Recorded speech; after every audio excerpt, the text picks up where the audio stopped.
पाकिस्तान की division of military of financial assets हम देख रहे थे, और उसमें हमने बात कर ली थी कि एसेट्स का जो एग्रीमेंट था वो तो था कि 17:5 से डिवाइड होंगी। पाकिस्तान को जो है वो उसमें से 750 मिलियन मिलने थे रिज़र्व बैंक से। टोटल 4 बिलियन थे उनके पास, उसमें से 750 मिलियन मिलने थे। ठीक है, 4 बिलियन रुपीस थे जी। उस वक्त का जो था करेंसी चल रही थी 750 मिलियन आउट ऑफ 4 बिलियन। तो इसी तरह से मिलिट्री एसेट्स जो डिस्ट्रीब्यूट हुई थी 36% पाकिस्तान को, 44% जो है वो इंडिया को मिलनी थी।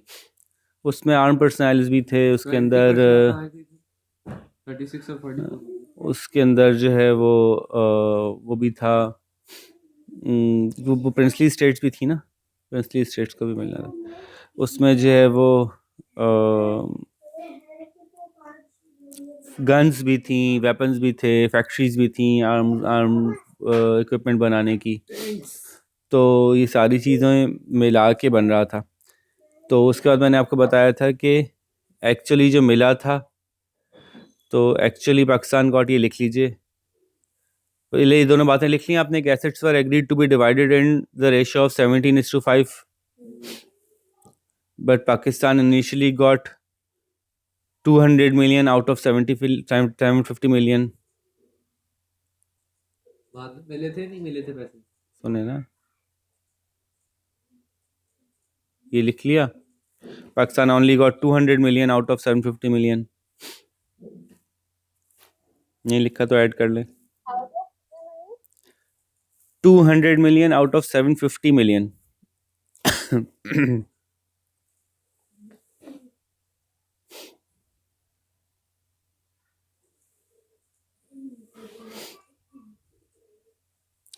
सिमिलरली हमने बात की थी कि मिलिट्री, ये नहीं लिखा तो ये लिख लें, military was agreed to be divided in the percentage of 36% and 44%। Military में इतना गैप नहीं रखा। 36 और 44% परसेंट का साइन बना दीजिएगा।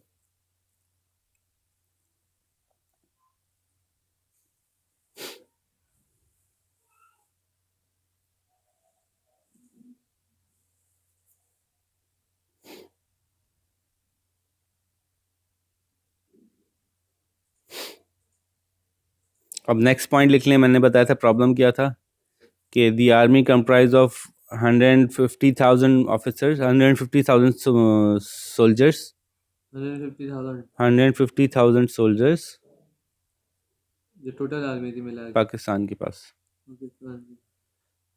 पाकिस्तान के पास 150,000 सोल्जर्स थे that needed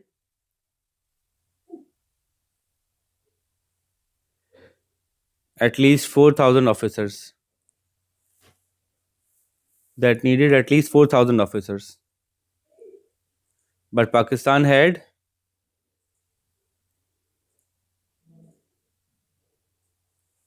only 2,500 officers, 2,500 trained officers.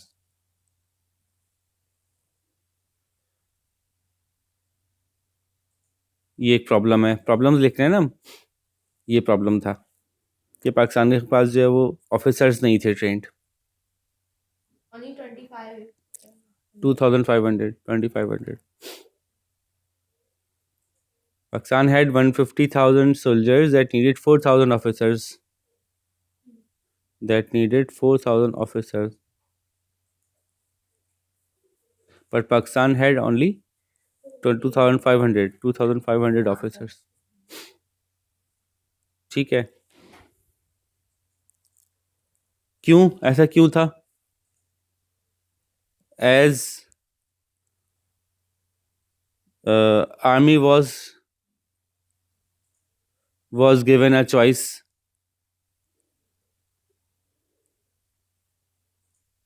Choice मिली थी उनको, क्या चॉइस थी? टू गो विद पाकिस्तान और इंडिया। भाई सही बात, ये बात तो अपनी जगह सही थी ना, लॉजिक कि भाई एक आर्मी ऑफिसर है वो इंडिया के साथ जाना चाहता है, तो उससे पाकिस्तान ले आओगे तो नुकसान ही करेगा ना पाकिस्तान का। To go with India and Pakistan, लेकिन इसमें एक मसला था, इंडिया और पाकिस्तान। ज़्यादातर वो इंडिया के हिंदू और फौज में ये लोग army was given a choice to go with India और पाकिस्तान, ये लिख लिया।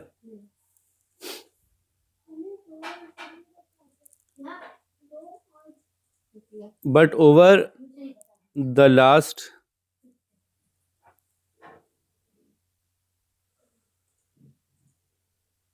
decades, वैसे तो सेंचुरी लिखना चाहिए, चलें डेकेड लिख लें।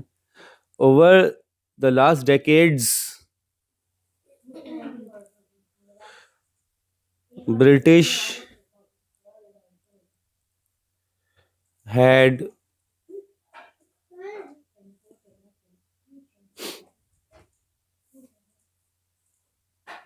favored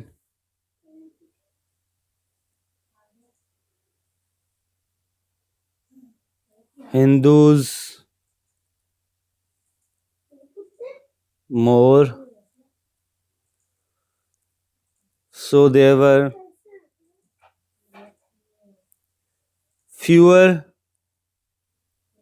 Muslim officers. तो मसला ये था कि ऑफिसर्स थे ही नहीं मुस्लिम। दोबारा बोल दूं जुमला। Over the last decade British had favoured Hindus more, British had favoured Hindus more, so there were fewer Muslim officers.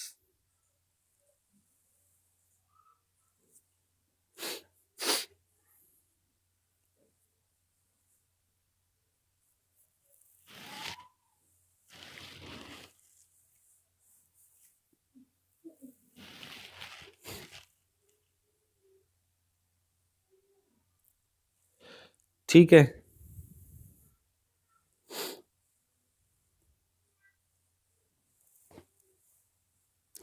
so there were fewer Muslim officers.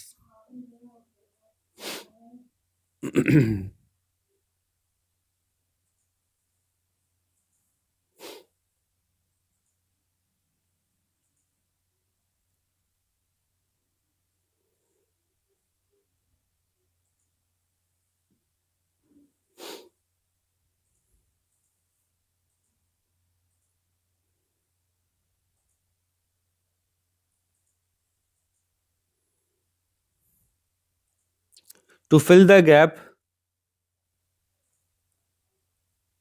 लिख रहे हैं ना आप लोग भाई?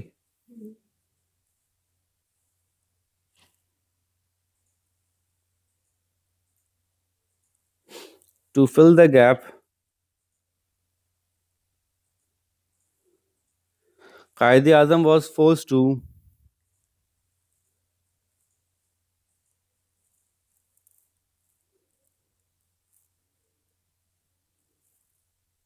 Quaid-e-Azam was forced to take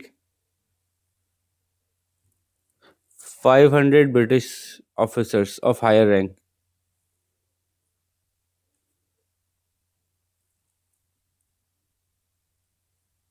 जो अपने पास सही highest rank बल्कि। आर्मी चीफ उनका आ गया था।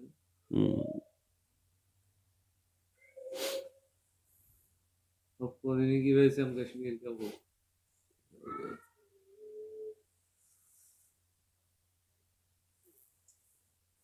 हमारे दो ब्रिटिश आर्मी चीफ हैं, दो British army chief.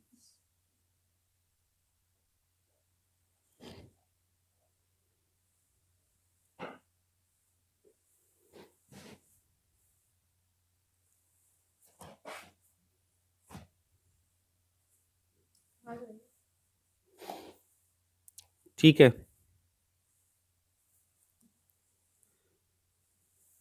there were 16 ordnance factories 70 points। and all were in India. असला बनाने की वो And Pakistan had none.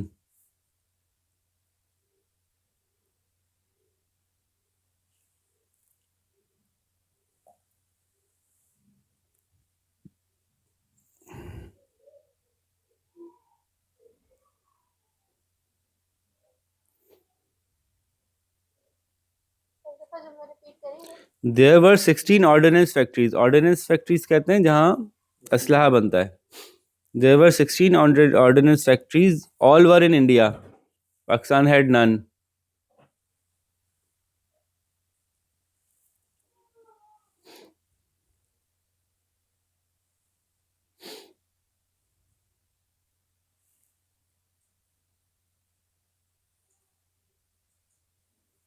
Pakistan had none. Pakistan का असला कहाँ से आता था, खरीदना पड़ता। कुछ उन्होंने टूटा फूटा दिया था, यही लिख रहे हैं अगला point. The military supplies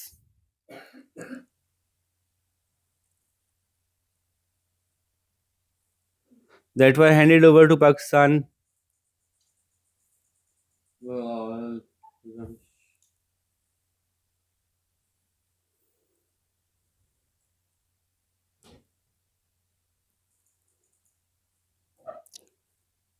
were damaged or obsolete.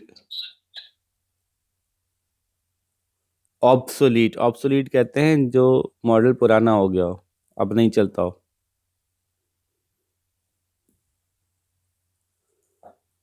The military supplies that were handed over to Pakistan were damaged or obsolete.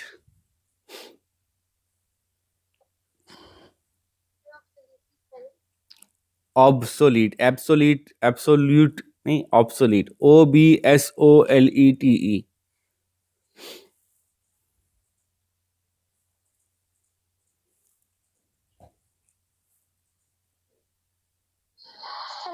वालेकुम अस्सलाम। आप आ गई वापस?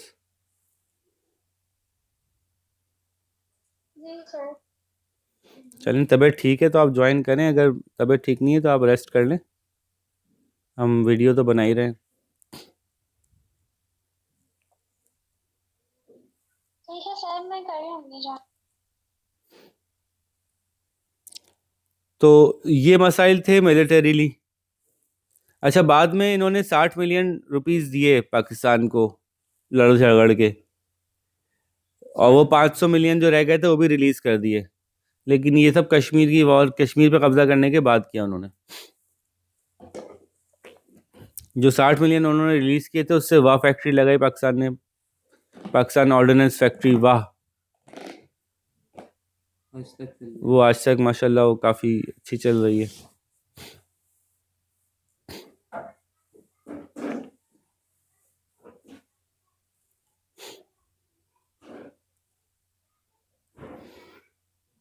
तो चाहें तो ये जुमले लिख लें हम कि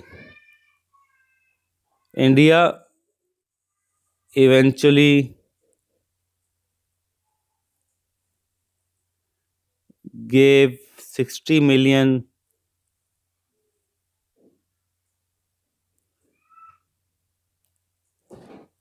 for ordnance factories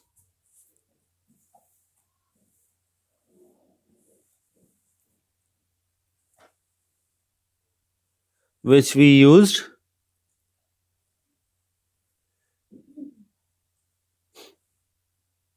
to establish Pakistan Ordnance Factory वाह वाह भाई वाह। India eventually gave 60 million for ordnance factories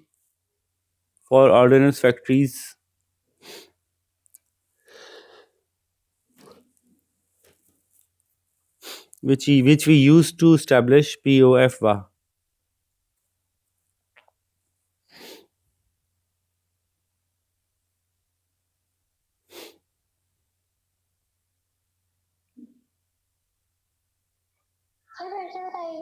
India eventually gave 60 million for ordnance factories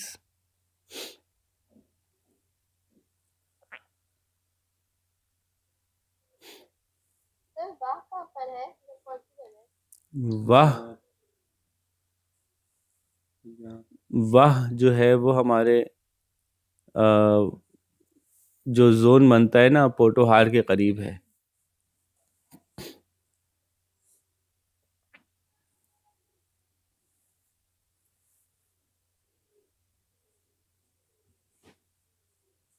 factory से आगे India eventually gave 60 million for ordnance factories, which we used to establish POF Wah. Wah Kent. वाह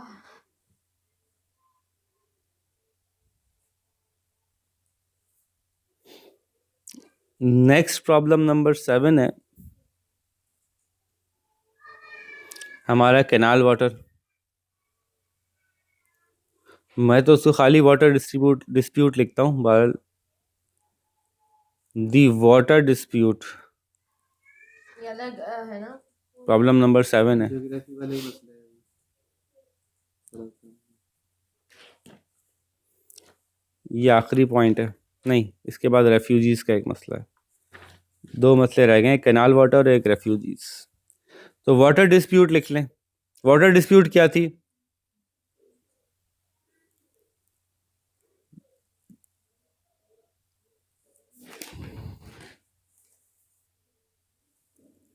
ये जो Indus plane था जहां से शुरू हो रही थी इंडस रिवर के ऊपर जो है वो कैनाल्स बनाई गई थी, पहले ही बनाई गई थी। ठीक है, तो उन कैनाल्स यानी उन दरियाओं के बहाव से और उस बहाव से निकलने वाली कैनाल्स से पूरा पंजाब सैराब किया जाता था। और फिर लोअर आते आते नॉर्थ में साउथ में सिंध आ जाता था, सिंध को सैराब किया जाता था। तो ये जो कैनाल्स थी, इंडस वाटर की पूरी कैनाल्स थी, इससे पूरा पंजाब और सिंध डिस्ट्रीब्यूट था, जो कि इरिगेट किया जाता था। लेकिन पंजाब के तो 2 टुकड़े कर दिए उन्होंने। तो अब ये वाटर के भी डिस्ट्रीब्यूशन के टुकड़े करने पड़े। तो यहाँ पे मसाइल है, ज़ाहिर है कोई दोस्त मुल्क तो थे नहीं जो कि सुकून से मसला हल कर लेते। आपस की खींचातानी थी, उसमें मसला हल करना चाह नहीं रहे थे लोग बहुत सारे। तो एज वी हैव स्टडीड कि पाकिस्तान के जो पूरा इरिगेशन सिस्टम है, एग्रीकल्चर सिस्टम है, वो कैनाल वाटर पे काफ़ी हैवीली डिपेंडेंट है, क्योंकि बारिशें हमारे यहाँ रेगुलर टाइमली हिसाब से नहीं होती।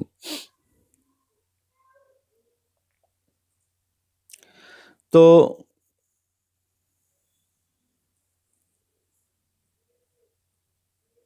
अब जहां से पार्टीशन हुआ था, जो लाइन ड्रॉ की गई थी पार्टीशन की, उस लाइन के ऊपर बहुत से दरिया क्रॉस हो रहे थे, कट हो रहे थे दरिया। तो वो एक अजीब सी सूरत हाल है कि दरिया के ऊपर लाइन बनाई हुई है बॉर्डर की। तो अब दरिया तो बह रहा है, वो तो रुका हुआ नहीं है, एक तरफ से बह रहा है दूसरी तरफ जा रहा है। तो अब इसका क्या होगा?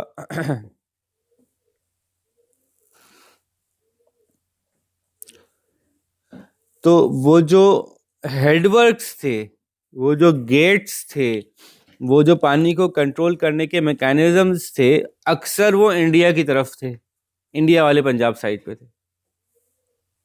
अब पानी तो पूरा एक फ्लो करता हुआ आ रहा है, उसका कुछ पोर्शन इंडिया में दरिया का, कुछ पोर्शन पाकिस्तान में। इंडिया में दरिया में इंडिया का जो पोर्शन था, उस दरिया में हेडवर्क्स मौजूद थे, वो उसका मुंह मोड़ सकते थे। तो क्या वो अपनी असली हालत में छोड़ दिया जाता या उसका मुंह मोड़ दिया जाता?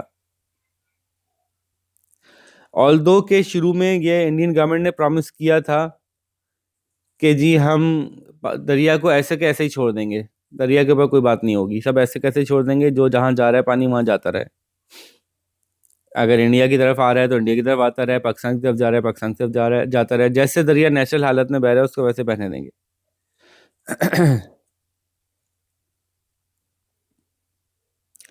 लेकिन जाहिर है मसले होने ही थे, तो फौरन ही कुछ ही दिनों में जो प्रॉब्लम्स हो गए। जब किसी एक बात पे 2 लोगों को एक दूसरे पे ट्रस्ट ना हो, तो फिर एक तो एक यकीन भी नहीं आता कि सामने वाला कुछ सही कर रहा है, दूसरा ये सोचते कि सामने वाले ने जरूर कोई गड़बड़ की होगी, बंदा भी सोचता है यार मैं भी कुछ सेटिंग बना लूं अपनी। तो ये जो मिसट्रस्ट की फिजा थी ना, इसने काफी प्रॉब्लम किया। एक कैनाल थी जी, बड़ी जोब कैनाल, इस पे काफी प्रॉब्लम था। बड़ी जोब कैनाल, बड़ी दोब कैनाल। और इंडिया ने जो है वो कहा, चूंकि इसका पूरा हेडवर्क इंडिया में है, तो इसके सारे पानी का इस्तेमाल का हक हमें है।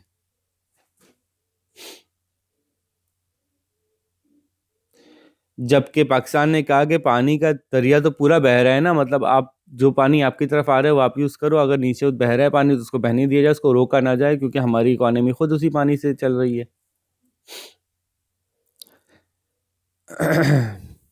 तो काफ़ी मसले बढ़ गए। पाकिस्तान ने इंटरनेशनल कोर्ट ऑफ जस्टिस में जाने की बात की कि चलो इंटरनेशनल कोर्ट ऑफ जस्टिस चल के फैसला करा लेते हैं। उस वक्त तक ये कोर्ट इस्टेब्लिश हो गया था, यूनाइटेड नेशन इस्टेब्लिश हो गई थी। तो इंडिया ने रिफ्यूज़ कर दिया कि नहीं जी, हमें नहीं जाना। 1948 में एक एग्रीमेंट हुआ और इंडिया ने जो, इंडिया का पंजाब ईस्ट पंजाब है, पाकिस्तान का पंजाब वेस्ट पंजाब है, तो ईस्ट पंजाब से वेस्ट पंजाब में कुछ पानी बहने दिए इन्होंने।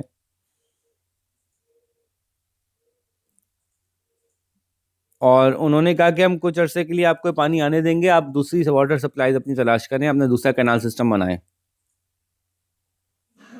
अब हर तरफ से ही मसले हैं, पैसे हैं नहीं, और एग्रीकल्चर का अगर ये साल नहीं अच्छा निकला तो अगले साल एग्रीकल्चर का ही मसला आ जाएगा, खाने की कमी पड़ जाएगी। तो पाकिस्तान को जो है वो इस मसले का भी हल करना था। तो आगे जाके वाटर डिस्प्यूट और बढ़ गया, लेकिन चूंकि हम प्रॉब्लम बात कर रहे हैं right at the start of Pakistan, तो स्टार्ट ऑफ पाकिस्तान में प्रॉब्लम अभी यहीं तक था।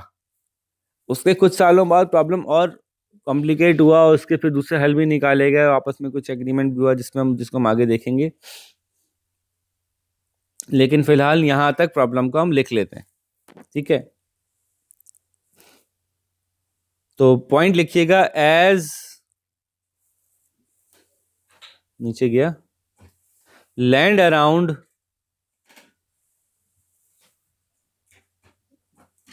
Indus and its tributaries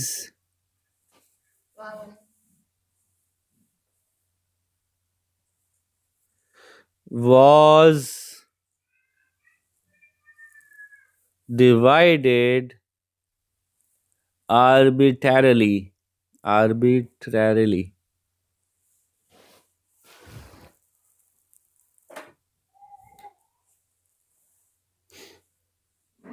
spelling तो चेक करें जरा। Was divided. Arbitrarily। अब आप बोलेंगे स्पेलिंग बता दें सर, तो मैं वही निकाल रहा हूँ। लिखी भी नहीं है। नहीं, मैं पढ़ के थोड़ी सुना रहा हूँ। स्पेलिंग बता दें हमारी।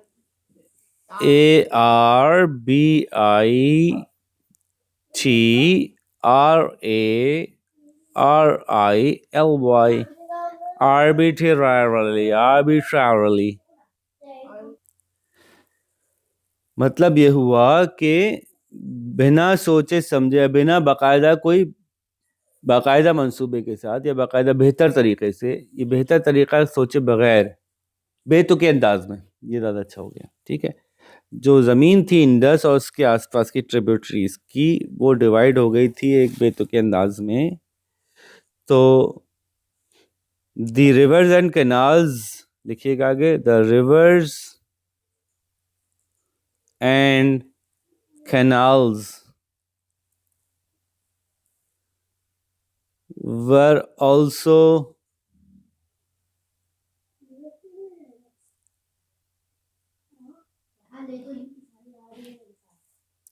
the rivers and canals were also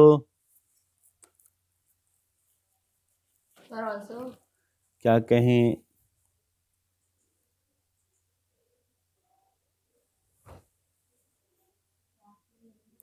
crossed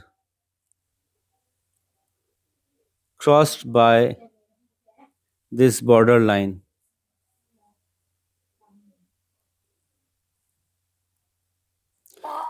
Crossed this borderline, जो borderline बनी थी, इससे दरिया भी कटे।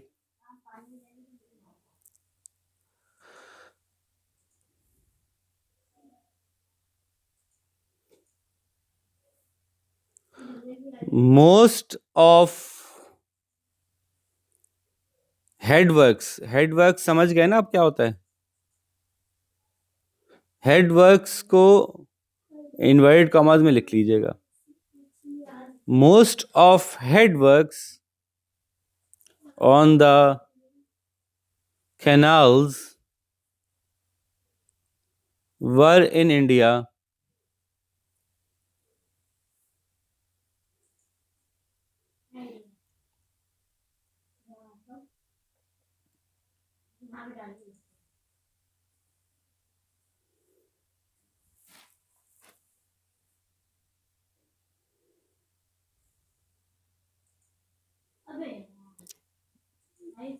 India tried to control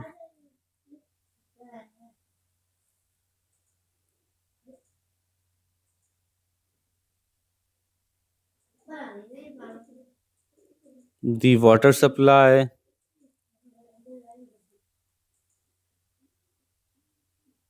ठीक है India tried to control the water supply.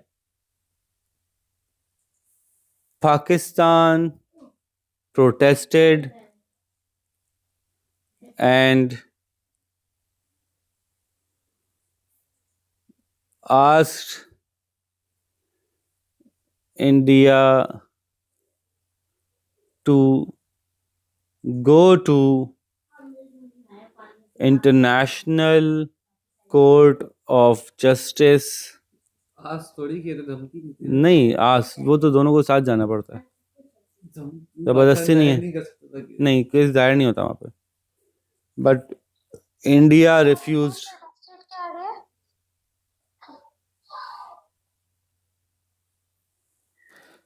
Pakistan protested and asked India to go to International Court of Justice, but India refused.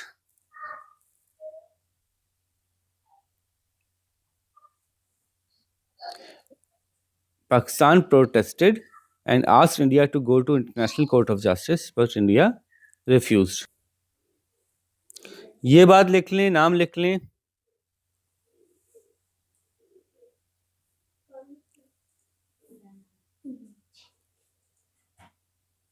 कि in 1948 India and Pakistan sir वही point है। उसका अगले point and कर लें इस पॉइंट को कि 1948 इंडिया एंड पाकिस्तान एग्रीड नहीं Pakistan reached a temporary agreement India and Pakistan reached a temporary agreement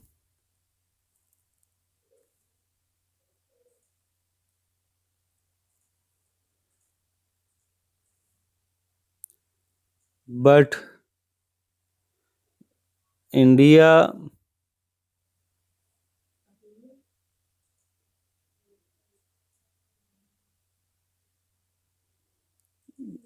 gave Pakistan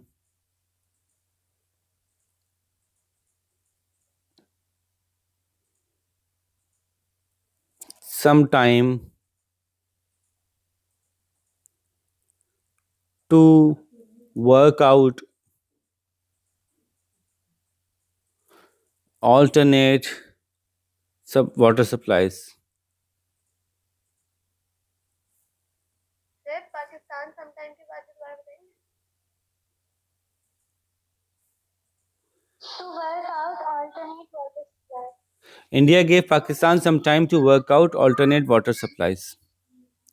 ये मसला 48 में इस तरह से टेम्परेरीली हल हुआ. द लास्ट पॉइंट जो 8वां पॉइंट है पाकिस्तान के इनिशियल प्रॉब्लम्स में वो है रेफ्यूजीज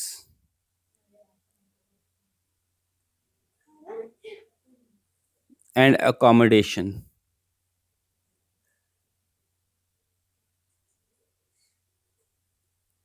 ये क्या मसला था जैसे हमारी बात हुई पीछे भी कि जो आपकी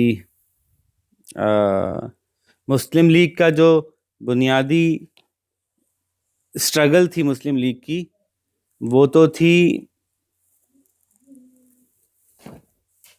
जो ऐसी स्टेट्स थी इंडिया में जो कि माइनॉरिटी स्टेट्स थी यानी जहां मुस्लिम्स की माइनॉरिटी थी उन स्टेट्स में जो कांग्रेस की ऑपरेशन थी मुस्लिम्स के अगेंस्ट, उसके खिलाफ फाइट थी मुस्लिम लीग की, कि जो माइनॉरिटी स्टेट्स में मुसलमान हैं मेजॉरिटी में नहीं है, डेमोक्रेसी आ गई तो उनकी एक नहीं चलेगी, उनको साथ बहुत सारे मसाइल रहेंगे। तो उसका हल तलाश करना, एक बेहतर डेमोक्रेसी ढूंढना, ये पर मुस्लिम लीग की कोशिश थी। लेकिन फिर एकदम से बहुत जल्दी में ही पाकिस्तान को जो है वो बना दिया गया, और जो माइनॉरिटी स्टेट्स थी उनके बारे में कोई एग्रीमेंट नहीं किया गया। तो वो जो सारी स्ट्रगल थी उसकी जो असल जो डायरेक्शन थी वो चेंज ही हो गई आखिरकार। तो वो लोग जो ऐसी स्टेट्स में थे जहां वो माइनॉरिटी में थे, या थे तो मेजॉरिटी में, लेकिन वो पाकिस्तान को नहीं मिल सकी। जैसे पंजाब है, पंजाब के की डिस्ट्रीब्यूशन हो गई, बहुत से मुसलमान, ऐसी डिस्ट्रीब्यूशन हो गई बहुत से मुसलमान जमींदार उस तरफ रह गए। हैदराबाद तो पूरी की पूरी स्टेट थी जो कि पाकिस्तान के साथ शामिल हुई थी, वो उन्होंने काट दी थी, मतलब हमला करके हथिया ली थी। तो उसके अलावा वो स्टेट जैसे कि दिल्ली था, बॉम्बे था, यूपी था, गुजरात था, बहुत सारी ऐसी जगह थी जहां से के मुसलमानों को, मद्रास था, बेंगलोर था, बंगाल था, जहाँ पे के मुसलमानों को प्रॉब्लम ये हुआ कि अब अगर हम पीछे रह जाएंगे तो ये तो हमारे राइट्स को तो ये सेफगार्ड कर ही नहीं रहे थे, इस पे कोई एग्रीमेंट भी नहीं हो सका, तो इसका मतलब है कि हमें तो मार दिया जाएगा। नंबर एक मिसाल मौजूद थी, आपको याद है कि आखिर आखिर में जो अम्मा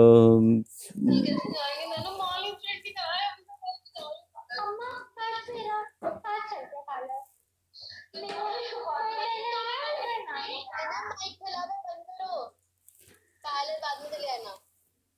तो ऑनलाइन क्लास में ऐसा ज़रूर होता है ना, किसी ना किसी का माइक गलत मौके पे खुल जाता है।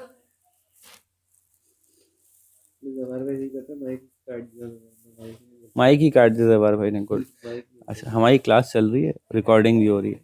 अच्छा, तो क्या कह रहा था मैं?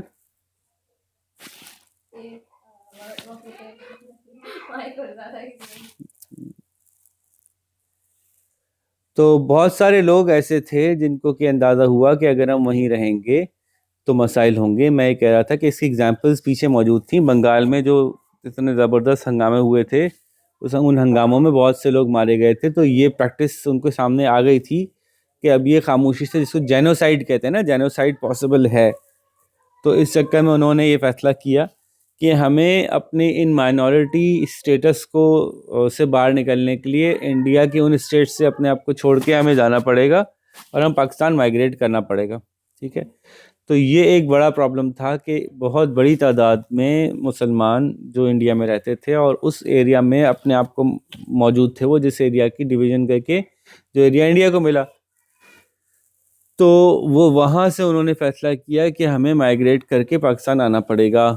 और उस फैसले की ज़ाहिर है वजूहात थी, ऐसा नहीं है कि बस बिला वजह उन्होंने फ़ैसला कर लिया। उनको परसिक्यूट किया जा रहा था, उनको पुश किया जा रहा था, उनकी चीज़ों पे कब्जा किया जा रहा था, उनकी मार पिटाई हो रही थी, जेनोसाइडल वेव शुरू हो चुकी थी।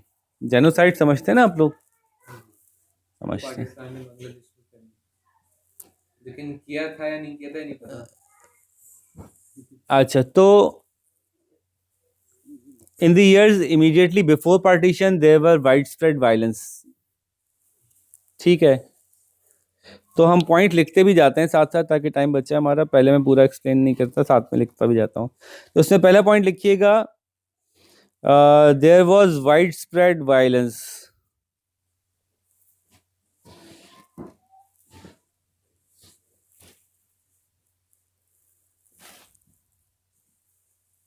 ठीक है,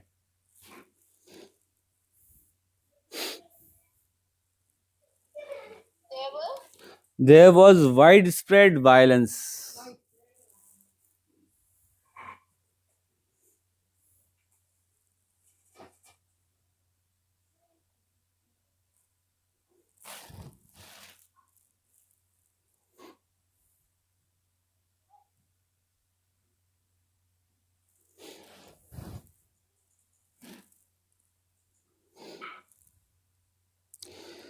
People तुम्हारे पंखे की यार पूरे कमरे में गिर गई। found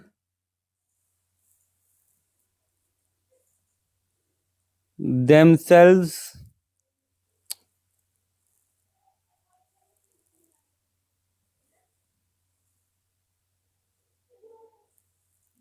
on the wrong side of the border.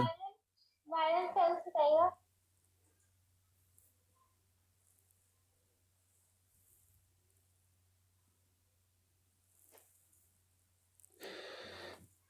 People found themselves on the wrong side of the border.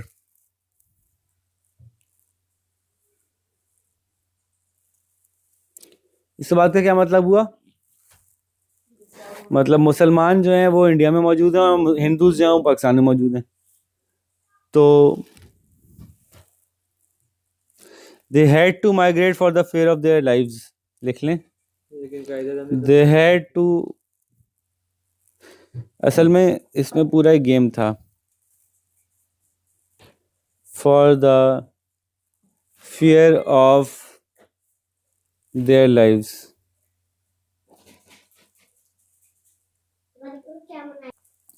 अच्छा, दोनों तरफ वर्बली दोनों तरफ पार्टीज ने कहा था, मुस्लिम लीग ने और कांग्रेस ने, कि जी हम वायलेंस को सपोर्ट नहीं करते, वायलेंस ना करें, पीसफुल माइग्रेशन करें। लेकिन ऐसा हो नहीं रहा था इन इफेक्ट। जैसे इंडिया में किसी जगह बलवा हुआ, हंगामा हुआ, लड़ाई हुई, लोगों पर अटैक हुआ और बहुत बड़ी तादाद में मुसलमान मारे गए, ये खबर जब पाकिस्तान में पहुंची तो यहाँ पे लोगों को गुस्सा आया, और कुछ को गुस्सा आया और कुछ ने फायदा उठाया मौके का। ऐसा भी होता है ना, जराइम पेशा लोग भी तो होते हैं कि जी उन्होंने देखा कि इंडिया में मुसलमानों के अगेंस्ट वायलेंस हुआ है, क्यों ना हम भी यहाँ पे कुछ हिंदुओं के खिलाफ वायलेंस है कि उनसे लूटा मारी करें। तो वायलेंस यहाँ भी हुआ, ऐसा नहीं कि यहाँ वायलेंस बिल्कुल नहीं हुआ। और ख़ास तौर पे अगर मुझे जो याद पड़ता है, कराची में अगर आप कभी निकले ना बाहर, तो बहुत सारे ऐसे घर हैं बड़े बड़े जो कि हिंदूज के हैं, हिंदूज के थे, बहुत बड़े बड़े घर, उनके ताजिर थे ना, यहाँ पे बड़े बड़े ताजिर रहते थे, बड़े बड़े। तो वो जो है वो लोगों ने खाली करवा लिए, खाली करवा के कब्जे कर लिए। तो ये यहाँ भी हुआ, और ये जराइम पेशा नासिर ने किया ऐसा, और इस बात का फ़ायदा उठाया कि वहाँ हो रहा है तो यहाँ पे कोई हमें रोकेगा नहीं। इधर पाकिस्तान नया नया बना था, हर जगह पुलिसिंग उस तरह से थी नहीं, हमारे पास एसेट्स ही नहीं थी कि हम पुलिसिंग कैसे करते हो, हम ये कैसे करते, कुछ भी नहीं था, एसेट्स ही नहीं थी किसी तरह की। तो इस सूरत में जो है वो, इस सूरत में लोगों के पास मजबूरन एक ही ऑप्शन था कि वो जो अपने आप को माइनॉरिटी में महसूस कर रहे हैं वो माइग्रेट कर जाएं। बहुत से लोगों ने नहीं भी किया और सफ़र भी किया, वहीं वहीं पे बहुत सारे लोग तकलीफ में भी आए, उनके ऊपर हमले भी हुए, उनकी फैमिली मरी भी, और ये बाद में भी जारी रहा। खासतौर पर इंडिया में गुजरात वगैरह में अगर आप देखें तो वायलेंस होता रहा। तो हमने लिखा है कि they had to migrate for the fear of their lives, जान बचाने के लिए माइग्रेट करना पड़ा उनको। ठीक है, और जाहिर है इंडिया बड़ा था, पाकिस्तान छोटा था। पाकिस्तान में सारे सूबे ऐसे थे जिसमें हिंदू माइनॉरिटी में थे, और बहुत छोटी माइनॉरिटी थी। तो कॉन्सिक्वेंटली जो लोग यहाँ से माइग्रेट करके इंडिया पहुंचे वो तो कम थे, लेकिन इंडिया बहुत बड़ा था, उसमें बहुत सारे ऐसे सूबे थे, उसमें बहुत बड़ी बड़ी माइनॉरिटीज थी मुसलमानों की। तो जो वहां से ट्रैवल करके इधर आ रहे थे वो ज्यादा बड़ी तादाद में, तो बहुत बड़ी तादाद में। ठीक है, एक पूरा शहर मुहाजिर उठाया। तो इसको हम कहेंगे ये कि दिस वाज लिखें, this was probably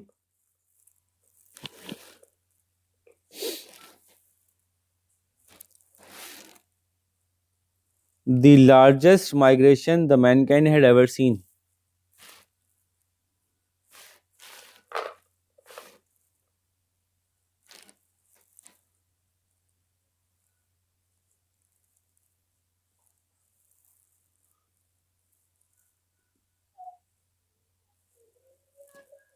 This was probably the largest migration the mankind had ever seen.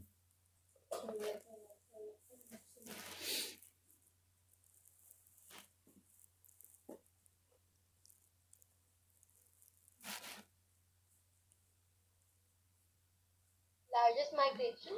the world had ever seen. Sir, that mankind had ever seen. जी, मैनकाइंड, इंसानियत ने इससे बड़ी हिजरत कभी नहीं देखी थी। हिस्ट्री में कभी इतनी बड़ी तादाद में लोगों ने हिजरत नहीं की। पाकिस्तान बनाने का नारा ये लगा था कि हिंदूज और मुस्लिम्स के दरमियान जो इख्तलाफात हैं उनको ईज करने के लिए इनको अलग अलग स्टेट्स दे दो। लेकिन 1948 तक इतना बड़ा मसला हो गया था ये कि इख्तलाफात के जिन इलाकों को हिंदूज को दिया गया वहाँ पे इस बात का ख्याल ही नहीं रखा गया कि वहाँ जो मुस्लिम थे उनका क्या होगा। नतीजतन क्या हुआ कि मेजर माइग्रेशन हुई, इतनी बड़ी हुई कि almost 10 million people moved from India to Pakistan by 1948। ये लिख लें, by 1948 around 10 million people migrated from Around India to Pakistan. Around 10 million people migrated from India to Pakistan.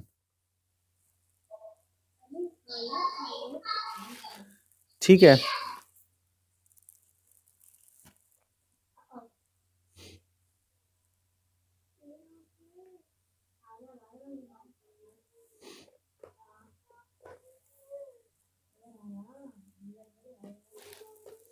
Around 10 million people migrated. अब इसमें और फिगर सुनिए जी। It is estimated, लिखिए, it is estimated around 1 million lost their lives.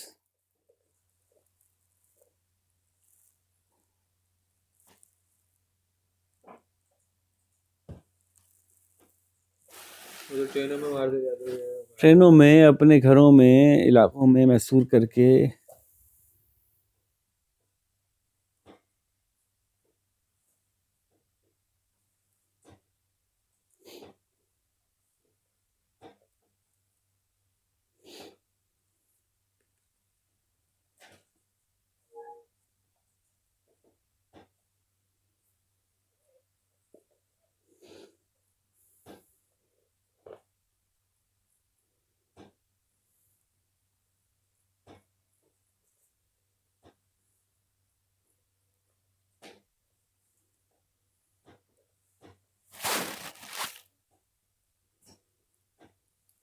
ठीक है,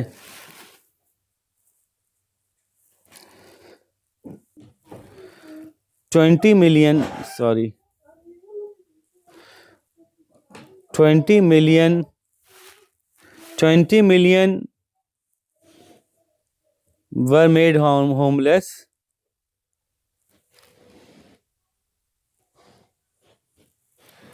20 million were made homeless. आप कहेंगे हिजरत 10 मिलियन ने की तो 20 मिलियन होमलेस कैसे हुए? बहुत से ऐसे थे जो हिजरत तो नहीं कर सके लेकिन घरों से निकाल दिए गए अपने। बहुत से ऐसे थे जो हिजरत तो नहीं कर सके लेकिन उनको उनके घरों से निकाल दिया गया।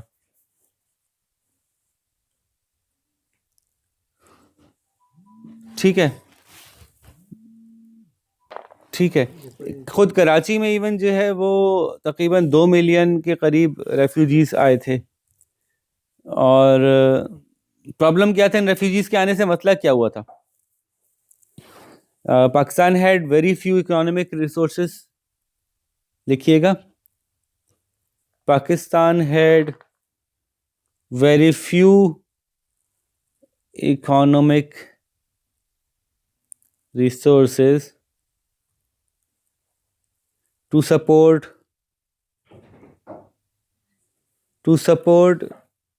this additional population.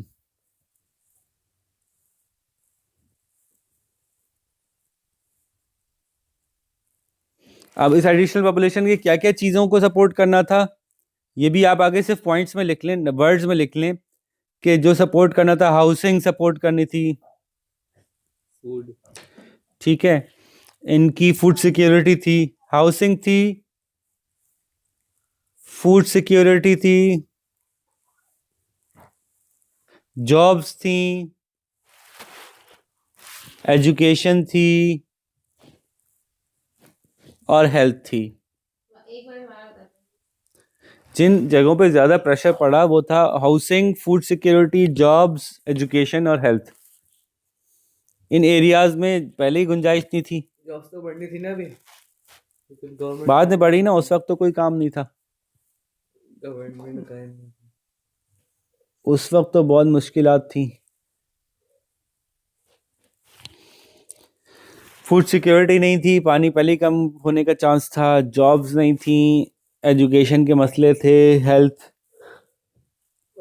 मसले अच्छा, एक तरफ तो ये मसले थे, लेकिन अगर जो कंटेस्ट करते हैं ये पॉइंट कि जो उस वक्त जो वेस्ट पाकिस्तान था, यानी जो अभी हमारे पास पाकिस्तान है, जिसमें कि जनाब आपके पास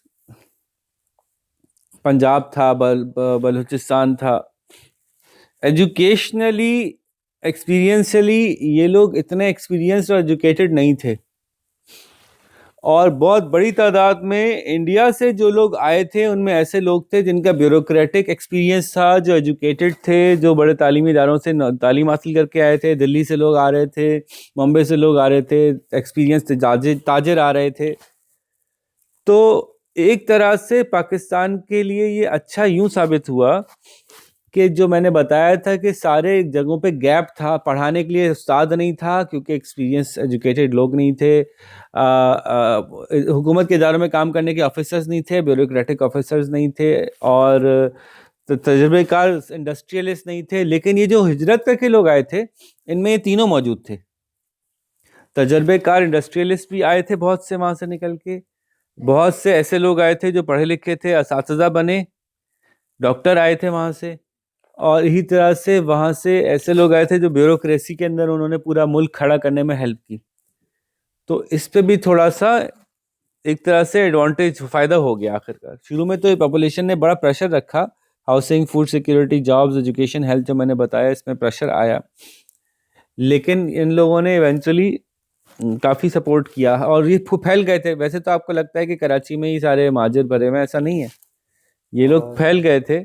कराची में भी थे, हैदराबाद में भी थे, लाहौर में भी थे, पेशावर में भी थे, कोयटा में भी गए, आपके टंडो आदम में भी गए, मुख्तलिफ सखर में भी गए। तो बहुत से शहरों में ही डिस्ट्रीब्यूट हुए लोग, और इन्होंने सपोर्ट भी किया।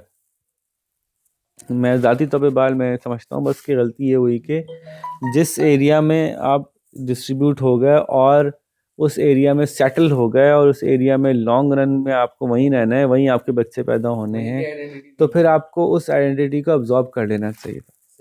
ये गड़बड़ की गई बार, जानबूझ के ही की गई। मैं तो समझता हूँ कि जाहिर अगर आप पाकिस्तान में आ गए तो आप अपने आप को पाकिस्तानी ही कहेंगे ना।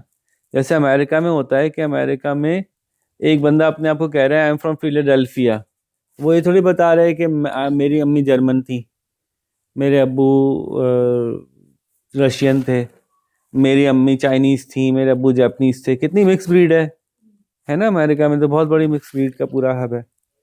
तो लेकिन वो अगर एक जनरेशन 2 जनरेशन से जिस एरिया में रह रहे होते हैं, अपने आप को वहाँ से आइडेंटिफाई करते हैं। मैं ब्रुकलिन का हूँ, आई एम कैलिफोर्नियन, मैं LA से ताल्लुक़ है मेरा। जिस इलाके में आपकी पूरी जनरेशन टू जनरेशन आप सेटल हो चुके होते हैं, फिर आप अपने आप को उस इलाके से आइडेंटिफाई करते हैं, उसमें ही आपका भी भला है, उस इलाके का भी भला है। अगर आप अपने आप को उस इलाके से आइडेंटिफाई नहीं करेंगे तो आपका भी नुकसान है, उस इलाके का भी नुकसान है जी। तो ये लेकिन चूंकि हम पाकिस्तान के शुरू होते ही प्रॉब्लम्स की बात करें तो हम इसको यहाँ तक रखेंगे। पाकिस्तान के पास जो ये माइग्रेटेड पॉपुलेशन आई, ये काफ़ी बड़ी थी तादाद में, इसको हैंडल करना जो है वो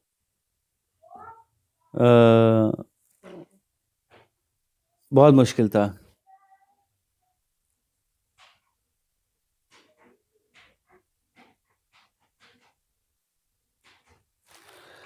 अच्छा, इंडिया के अंदर तो यहाँ तक गया था मामला कि जो यहाँ से हिंदूज़ माइग्रेट करके इंडिया गए, यहाँ से जो हिंदूज़ माइग्रेट करके इंडिया गए, उन्होंने जो है वहाँ के मुसलमानों को मारना शुरू कर दिया। यहाँ से माइग्रेट करके गए इंडिया, और वहाँ जाके इन्होंने वहाँ के मुसलमानों का बाकायदा कत्लेआम शुरू कर दिया, और बाकायदा वहाँ पे मार्शल लॉ लगाना पड़ा उनको इस मसले को निपटने के लिए। दिल्ली में भाई हमारे घरों से निकाले ना, अब हम तुम्हें भी निकालेंगे। ठीक है, हम घर से निकले, हम तो इंतकामी कार्रवाई। दिल्ली में बाकायदा सितंबर में, अगस्त में पाकिस्तान बना है, सितंबर में जो है वो उनको मार्शल लॉ लगाना पड़ा। कुछ लोग अपनी मर्जी से भी गए थे, तो सोच के आए थे ना कि तुम लोग पाकिस्तान बनाने की वजह से हमें निकलना पड़ा। पाकिस्तान बनता नहीं तो हम निकलते नहीं, अब पाकिस्तान मुसलमानों ने बनाया, मुसलमानों को मारो। ठीक है,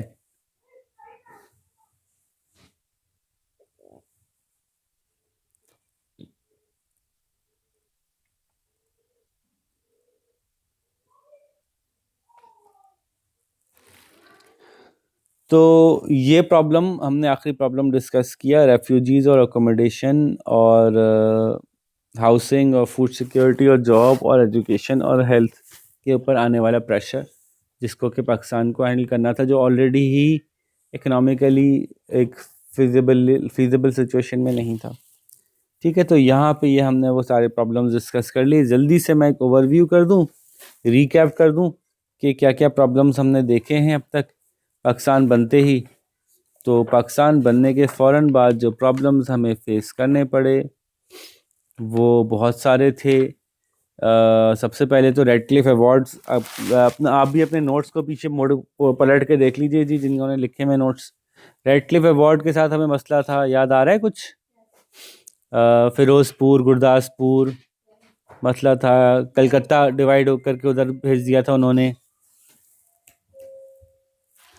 ठीक है, और यही तरह से जोग्राफिकल प्रॉब्लम्स थे।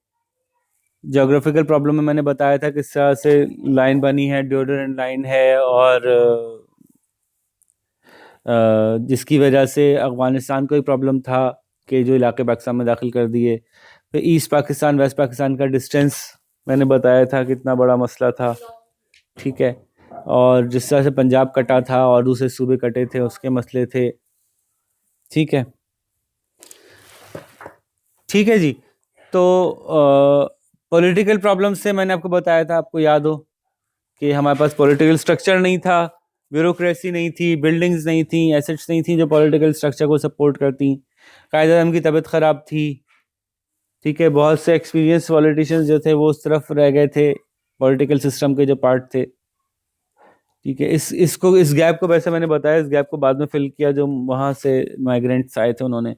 इकोनॉमिक प्रॉब्लम की तो पूरी तफसील थी, पूरी लिस्ट थी कि फैक्ट्रीज वहाँ पे रह गई, सारी प्रोडक्शन वहाँ पे रह गई। हमारा जो ईस्ट पाकिस्तान में जो एडवांटेज था वो था जूट बनती थी ज़बरदस्त, तो वो एक हमें मिली थी। बाकी तो हमारे पास कुछ ऐसा ख़ास इंडस्ट्रीज़ वगैरह नहीं आई थी। इंडस्ट्रियल एंटरप्राइज पाकिस्तान के पास जो है वो 10% आई थी, इंडस्ट्रियल वर्कर 6% आए थे, इलेक्ट्रिसिटी 5% आई थी, मिनरल डिपॉजिट सिर्फ 10% आए थे। तो मतलब ज़्यादातर चीज़ें वहीं रह गई थी इकोनॉमिक वैल्यू की। ठीक है, ना इंडस्ट्री मिली थी, ना पानी मिल रहा था, ना पैसे मिल रहे थे। हाँ, पोर्ट का मसला था, एक ही पोर्ट मौजूद थी, शिप्स भी नहीं थे, ये भी लिखवाया था मैंने। क्या ज़्यादा थे, 1 2 3 थे। ठीक है, फिर सोशल प्रॉब्लम्स से हमने बताया था कि पाकिस्तान अलग अलग प्रोविंसेस मिलके बने थे, पाकिस्तान में कॉन्स्टिट्यूशन कोई अवेलेबल नहीं था कि इन प्रोविंसेस को आपस में रहना कैसे है। ठीक है, एक कमरे में आप 4 फैमिलीज़ को ला के रखें और ये तय ना करें कि वो किन उसूलों के तहत रहेंगे, तो उसके बाद उनके बच्चे एक दूसरे से लड़ेंगे, फिर वो आपस में लड़ेंगे, तो क्या क्या मसले होंगे ना। और जबकि वो चारों एक ज़बान भी नहीं बोलते। ठीक है ना, तो यही मसला था पाकिस्तान का कि वो अजीब ही सूरत हाल थी। उसलिए उसका सोल्यूशन मैंने उसी वक्त बताया था आपको कि फ़ौरन कॉन्स्टिट्यूशन सबसे पहले बनाना चाहिए था। सबसे पहला काम जो होता, अब वो ज़ाहिर है हम हाइंडसाइट में कह रहे हैं ना, मतलब हम उस वक्त वहाँ हैं नहीं उस मसले को हल करने के लिए, तो ये बात मानते हैं हम। ज़ाहिर है जो भी हिस्ट्री का स्टूडेंट होता है, जो भी हिस्ट्री का स्टूडेंट होता है वो यही करता है कि ज़ाहिर है वो एनालिसिस करके कहता है कि ऐसा करना चाहिए था। अब हम उसका मतलब ये नहीं कह रहे कि वो लोग गलत थे, खुदा न खास्ता वो लोग ख़राब लोग थे, ऐसा नहीं कह रहे। हम तो ये सिर्फ एनालिसिस कर रहे थे, हो सकता है उस टाइम नहीं कर सकते हो, या हो सकता है उनको उस टाइम ये रियलाइजेशन नहीं हो कि ये करना कितना ज़रूरी है या आगे जाके क्या हो जाएगा, उनको तो नहीं पता था। लेकिन अब बैठ के हम देखते हैं तो हम ये कहते हैं कि हाँ ये पहला काम कर लेना चाहिए था, लेकिन जिसने भी कोशिश की उसको रास्ते से हटाया ही गया ना। अब देखें लियाकत अली ख़ान का मर्डर हुआ, कायद आज़म की तो जल्दी इंतकाल हो गया था, करवाया ठीक गया है। था। अच्छा, फिर हमने कहा कि मसला प्रिंसली स्टेट्स का था, हैदराबाद की रियासत ने पाकिस्तान के साथ शामिल होना था, इंडिया ने कब्ज़ा कर लिया, जूनागढ़ पाकिस्तान के साथ शामिल होना था, इंडिया ने कब्ज़ा कर लिया, कश्मीर पाकिस्तान के साथ शामिल होना चाहते थे लोग अवाम, हैदराबाद उन्होंने कब्ज़ा कर लिया, जंग के से हालात हो गए, बल्कि जंग हो भी गई। फिर फाइनेंशियल और मिलिट्री एसेट्स मैंने आज अभी कवर किया आपके साथ कि उसकी तकसीम बहुत बड़ा मसला थी, इंडिया पैसे नहीं छोड़ रहा था हमारे, वो पैसे की डिस्ट्रीब्यूशन भी पूरी नहीं हुई थी। ऑर्डिनेंस फैक्ट्रीज मैंने बताया एक भी नहीं थी पाकिस्तान में, आर्म पर्सनल ज़्यादातर हिंदू थे तो वो पाकिस्तान नहीं आना चाहते थे। ये सारे मसले हमने डिस्कस किए। कैनाल वाटर का हमने डिस्कस किया कि इंडिया ने जो है वो जो जिसके हेडवर्क्स इंडिया में तो उन्होंने वो रोकने का फैसला कर लिया था, और फिर 1 साल का टाइम दिया था कि आप 1 साल के अंदर अंदर कर लो जो कर सकते हो, फिर हम रोक लेंगे। रेफ्यूजीज़ और उनकी एकोमोडेशन का मसला था जो हमने काफ़ी तफसील से डिस्कस किया कि जी उनके इतनी बड़ी तादाद में 10 मिलियन लोग एक जगह से दूसरी जगह मूव हुए, तो उन लोगों को अकोमोडेट करने के लिए housing, health, jobs, education, food security, इनके इश्यूज काफ़ी ज़्यादा थे, इनको कैसे मैनेज करें। उसके अलावा किलिंग अलग थी, जो मतलब एक ह्यूमैनिटेरियन क्राइसिस था, वो अलग था कि लोग मर रहे थे बेतहाशा। तो यूँ हमने पाकिस्तान के मसाइल को जनरली डिस्कस कर लिया, पाकिस्तान बनने से पहले के मसाइल को। और अभी आज आप लोगों की एक ड्यूटी और है, आज आप लोगों का एक काम और है, वो ये कि आप लोगों ने इस्लामियत का जो पेपर सॉल्व किया था उसके हवाले से मैं कुछ आपसे डिस्कस करूंगा, ठीक है। तो फिलहाल यहाँ पे इस वीडियो को एंड करते हैं और इंशाल्लाह फिर आपके साथ नेक्स्ट टॉपिक के साथ हाजिर होंगे। अल्लाह हाफिज़।